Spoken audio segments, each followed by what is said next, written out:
What's up, YouTube? Ryan Panny here. Hope you guys are doing reasonably well. It's about that time for another discography ranking. I love doing these, where I rank a band's catalog from worst to best and upset you in the process. If I accomplish step 1 and step 2, then this video is a success. Today we are tackling the Nevermore discography. Coming out of Seattle in the early 90s, Nevermore are, from where I'm sitting at least, one of the most universally loved and critically lauded metal bands of the modern era. And perhaps most notably, they are, without question, one of the most unclassifiable. I defy you to give this band a genre label. You can't even really approximate one. Their music was such a complicated blend of, there's thrash metal in there, there's progressive metal, there's a good chunk of power metal, there's of course a lot of nods to classic metal bands like Priest and Maiden and Sabbath. There's a good amount of extreme metal tendencies in there as well. You couldn't duplicate this band if you tried.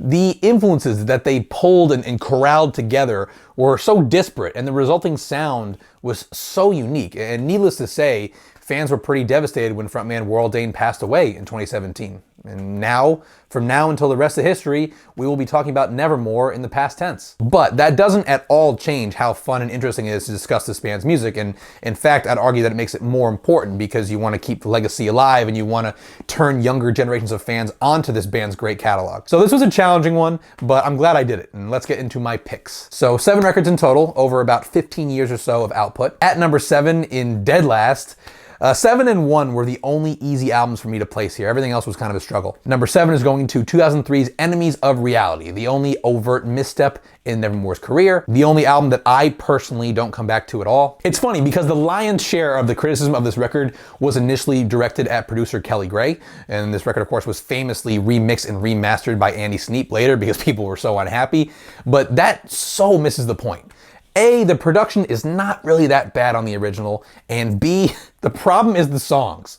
The songs are just not that good. Songwriting-wise, the key problem on Enemies of Reality is that in terms of the vocals and the music, Warl Dane and the rest of the band sound totally mismatched all over this record. They sometimes sound like they're in 2 different bands. The song Ambivalent is a prime example of this, especially the verses in that song. It just doesn't sound like these melodramatic croons of Warl Dane's belong over this bellowing musical underbelly. Of course, ironically, this unique combination of Dane's vocals and the bottom-end heavy rhythm guitars of Jeff Loomis is something that worked really well on the previous record, Dead Heart and Dead World, but on Enemies of Reality, you see the two just drift too far apart and become too polarized. The same recipe that made Nevermore unique is the one that made them kind of unlistenable at points on this record. And I think a lot of that mismatch here has to do with the sizable extreme metal influence on this one, more so than any other Nevermore record. Also, you can't ignore the pretty significant nu metal influence at points here, like the track I Voyager.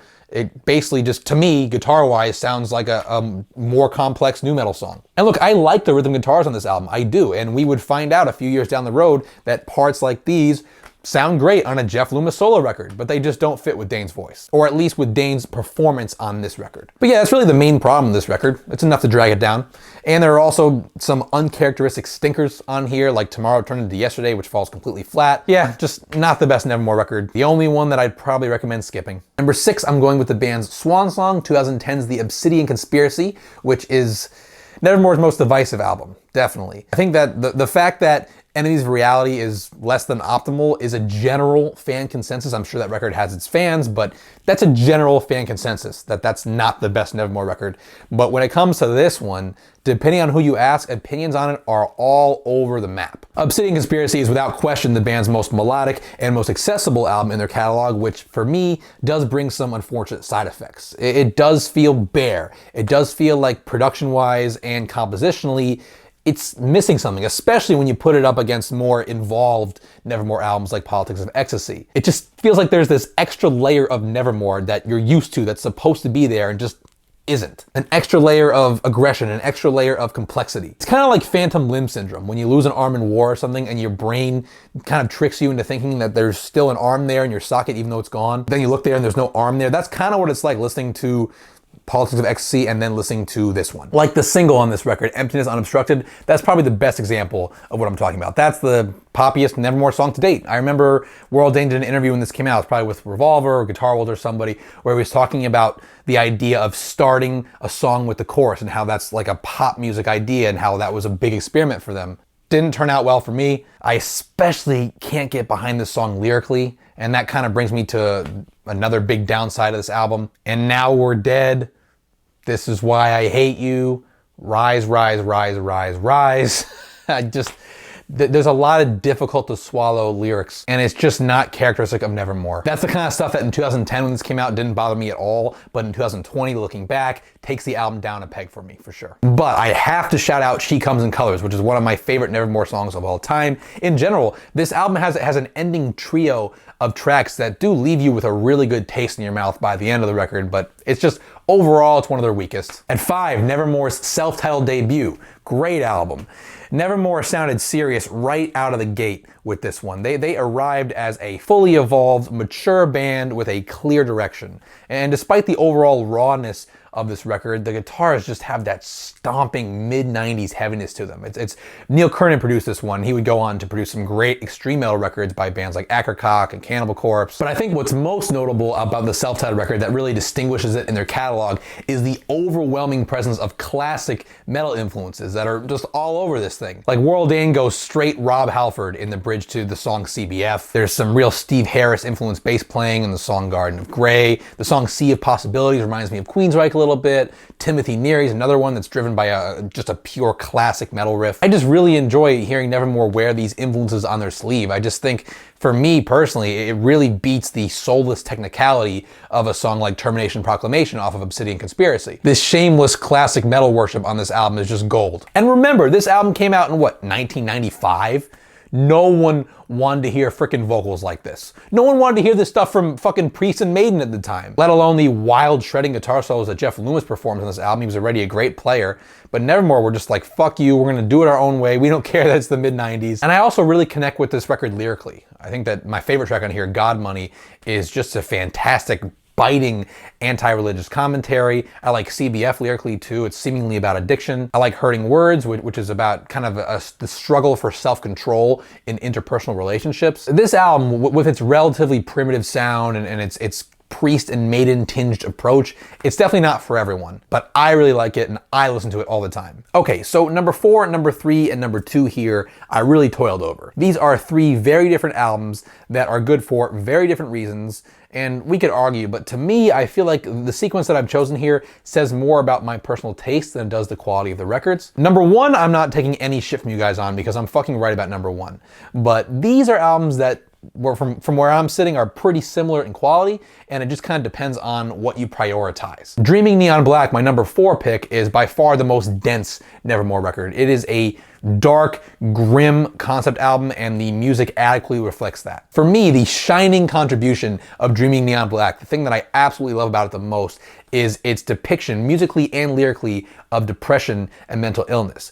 The songs on here, like I Am the Dog and Fall to the Flesh and Death of Passion, there's so many of them. They have this unapologetic ugliness to them. They're just so ugh. And the thing is, like, the depictions of sadness and longing in a lot of music and a lot of media are just so phony and so glamorized. Like, you know, the end of a TV episode where the alt-rock song starts playing and the main character, the very handsome main character, kind of stares out into space and the audience goes, oh, that poor guy is sad. But like, the reality is true, like, suicidal depression and despondency and just complete apathy and anhedonia are not pretty. They're really fucking hideous, and Nevermore are just masters at communicating that emotionally on this record. This is an ugly, ugly record. In terms of the lyrical side of that coin, this one passage from I Am the Dog is maybe my personal favorite. I sit here waiting for the world to end. Every night the dream is the same. I suffer wading through the endless waves of empty disdain, and everything I used to be has spiraled into insanity. Every night I sweat and bleed in her name. I mean, this is one of the darkest metal albums ever recorded. That being said, this darkness and emotional despondency does give way to kind of a sluggish pace on a lot of this album, and some real droopy, melodramatic moments that are kind of draining more than anything. Lotus Eaters and Forever and Cenotaph. These are songs that I find kind of hard to get through, but there are rippers on here like Beyond Within, Fault of the Flesh, which probably has my favorite riff on the album. Just overall, this album is a tough, bitter, tortured pill to swallow. Dead Heart in a Dead World, my number 3 pick here, is the band's most straightforward release. If you're watching this video and you are brand spanking new to Nevermore, this is where you start. It is not the best Nevermore record, but it is definitely the one you start with. River Dragon is an iconic song. It's the first song I ever heard from the band. Heart Collector is one of my favorite ballads ever recorded. Andy Sneap's production is so hard-hitting and so instant on tracks like Engines of Hate and the opener Narcosynthesis. Inside Four Walls, that's another one. The one thing about this record though, the pace is not quick enough. 3 ballads, including 2 in a row at the end of the track list. Add that to kind of a doomy song like Evolution 169, which I'm not really fond of, and you have a serious pacing issue here. And that's the kind of thing you only notice when you really sit down with it and listen to it start to finish. Because otherwise, there are a bunch of just irresistible, straightforward cuts that really reel you in here, which is why it's the album you start with. The Nevermore album that I do not recommend you start with, because it is their heaviest and most intense by far, is my number 2 pick here, The Politics of Ecstasy. I fucking love this record. Again, it is their meanest record. The guitar tone is just so fucking vicious. And sonically in general, it's such a giant leap forward from their debut record. Just, man, the opener, Seven Tongues of God, is so ridiculously heavy. And there's the dissonant next in line, and there's the title track too. Oh, Nevermore's music would never again, for me, reach the full-on just assault on the senses that Politics of Ecstasy is. Which is fine. I just really like this version of Nevermore. And you know, it is a pretty well-rounded album too, because a song like Lost on here kind of returns things to the more groove-oriented sound of the band's debut. There's the dystopian closer, The Learning, which kind of gives the album an epic, cinematic almost send-off. This Sacrament, which is one of the first Jeff Loomis solos I ever learned and actually covered on this channel, that's the catchy kind of default single. All the deep cuts, Lost, Tiananmen Man, they all connect. This album, again, is not for everybody, just like the debut isn't for everybody, but it's one of my favorite metal albums of the 90s. Which leaves the easiest pick here by far, 2005's This Godless Endeavor, a modern metal classic. It's one of those albums that I just sit there and listen to all the way through and just kind of just shake my head like I wouldn't change a fucking note. If you want to know what a 10 out of 10 would look like on this blog, here you go. I would not change a note of this album. It's got everything. It's got the lyrical doom and gloom of Dreaming Neon Black. It's got a lot of the aggression of Politics of Ecstasy. And it's also got this newer, riff-centric, more thrash influence approach that I think won over a lot of new fans. The lyrics are thought-provoking. It's the only Nevermore album where all the slow moments work 100% of the time. Sentient Number 6, Sell My Heart for Stones. God, this album rules. I made a video about it on this channel a long time ago. I have no idea what I said, but as long as I just threw heaps of praise on it until I ran out of breath, I can vouch for that video. Even on Godless though, I will fully admit that Nevermore's sound is not for everybody. It's just not. The bleak psychological landscape that they suck you into is an acquired taste, to say the least. But for those of us who get it, so to speak, this is indisputably a high watermark for 21st century metal. And there you have it. I really hope you guys enjoyed this rundown of the Nevermore catalog. If you're brand new to the band, I hope I helped turn you on to them, or at least help you understand why people like them. If you're not new to the band, I hope to see you in the comment section with your list so we can discuss and debate. And as always, thank you so much for watching, guys. If you enjoyed this video and are not yet subscribed to my channel, please consider doing so by clicking right over here, as well as checking out any other rock or metal related content that I publish here on a weekly basis. I really appreciate you watching, liking, disliking, just engaging in any fashion. Twitter, Instagram handle @RyanPannyMusic. Again, thank you so much for watching, guys, and I will see you soon.